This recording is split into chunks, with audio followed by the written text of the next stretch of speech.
I don't have the first two seasons, but here I have Metalocalypse seasons 3 and 4. 3 actually is the first season to contain 20-minute episodes, whereas the rest are all, I think, 10-minute, with the exception of a few. However, I think this only contains 10 episodes, whereas this one has like 15 or something. The first two seasons are just like Boondocks, sort of. There's comedy and seriousness. There's more of both. that There's more appeal for me, I guess. The comedy is better in my opinion, and the, well, I don't know, some of the serious stuff in Boondocks is kind of, but ultimately there's this constant serious theme going on, like a story that even in season 4 it's not resolved yet, and every time, like the end of season 1, it's like, okay, this guy was like pretty tough, but we saved him. Then season 2, we see Oftenson die, and it's like, oh crap, there goes my favorite character in the series. Now what? Season 3, Oftenson comes back, and it sort of gradually tries to reveal more about this ongoing plot, but what ends up happening is that the majority of the episodes are solely one-shots that just take on a plot of its own and then forget about the main ongoing plot. I know that's how it works, but I don't really care for that as much as the continuous ongoing plot, which still at the end of season 4 isn't resolved yet. Yeah, this is just a hilarious show if you're into anything remotely metal. The 5 band members, every time I think one of them is my favorite, I'll wait like a month and then it'll change. At the moment I think my favorite's Toki, but you know, a month ago it was Nathan. Next week it'll probably be Pickles or Murderface. No, never Murderface. Squisgar. Well, my favorite character is Oftenson, but this show is just too much. And now we got an internet series, a heavily popular one. AVGN, Volume 1, 2, 3, 4, and 5.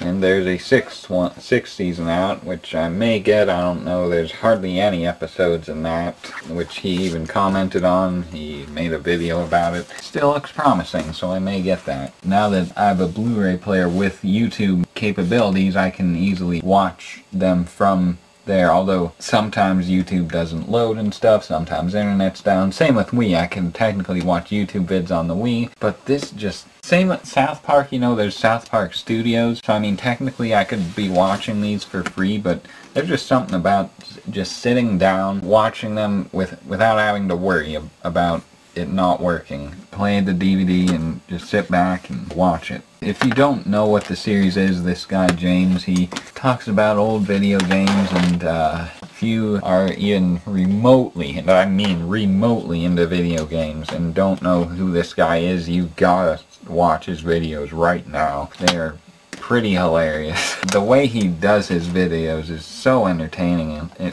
they're informative too. You can tell how much time and effort he puts into his videos, and he's got a huge fan base, and he's come out with a movie that I'm really stoked to see. He's a pretty cool guy, and these are pretty cool DVDs. Trying to pick like a favorite episode would pretty much be impossible. Season 1, I think my favorite was, I guess, Chronologically Confused, just because of how informative it is.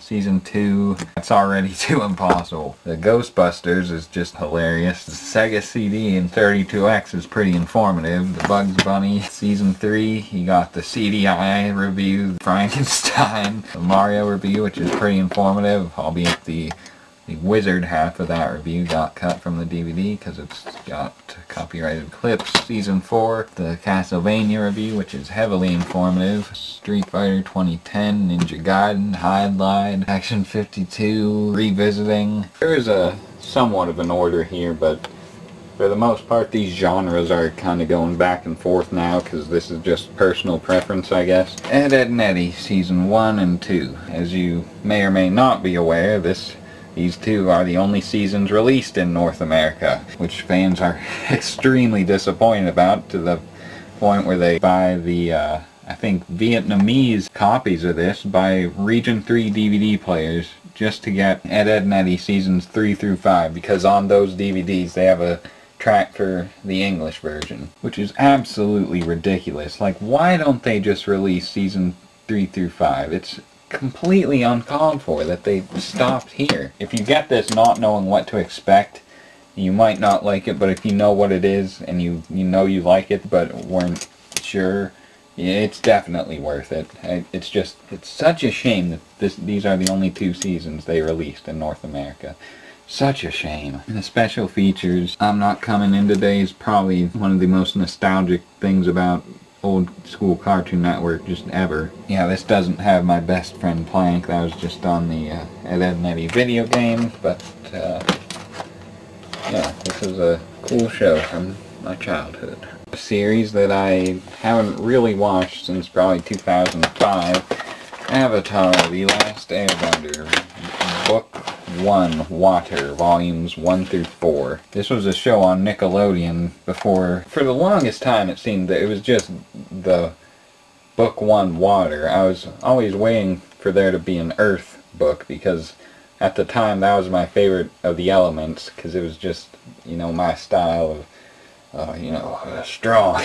But it seemed like there never was at the time I was watching it. And then I guess the series concluded finally with a movie, and then James Cameron's movie Avatar came out. So now when a lot of people think Avatar, they think of that. But then there is, I think, a live action Avatar, this Avatar released that they just called The Last Airbender. Not much to say about it because I don't know much about the series. A lot of people like it, and I don't know what to say about it. Samurai Jack Season 2. Don't have Season 1 or 3. Ironically, the day after I got this, Season 2, the next day I saw a commercial for Season 3. Season 1 and 2 I saw on TV back when it was popular, and, you know, I was stoked on it just because it was action-oriented instead of comedy, which I thought was awesome. That's why I liked a lot of anime that I did at the time. Since it was American, there was a lot of, well, it wasn't edited content, but there was a lot that they really couldn't show in comparison to, you know, a Japanese animated program. Just in that all the enemies had to be robots and spill oil instead of blood. That alone was just kind of a turn-off, ultimately. So far as these episodes go, they're pretty good. My favorite all-time episode, it's not in this series, but it's the first episode with the Scotsman. Because there's this like 5-minute long speech the Scotsman gives to him on the bridge, like, "What do you think of that, Mr. Pajama Wearing?" He goes on and on. And finally the two fight, and eventually they become friends, and the Scotsman makes a cameo in this season too. Yeah, I'll have to look into Season 1 and 3 because I remember liking this a lot. There is another anime series I have, Genshiken, but the exact same problem with the Rurouni Kenshin thing occurs here because they're both media blasters. I don't think it says that anywhere on here. No, right there, media blasters.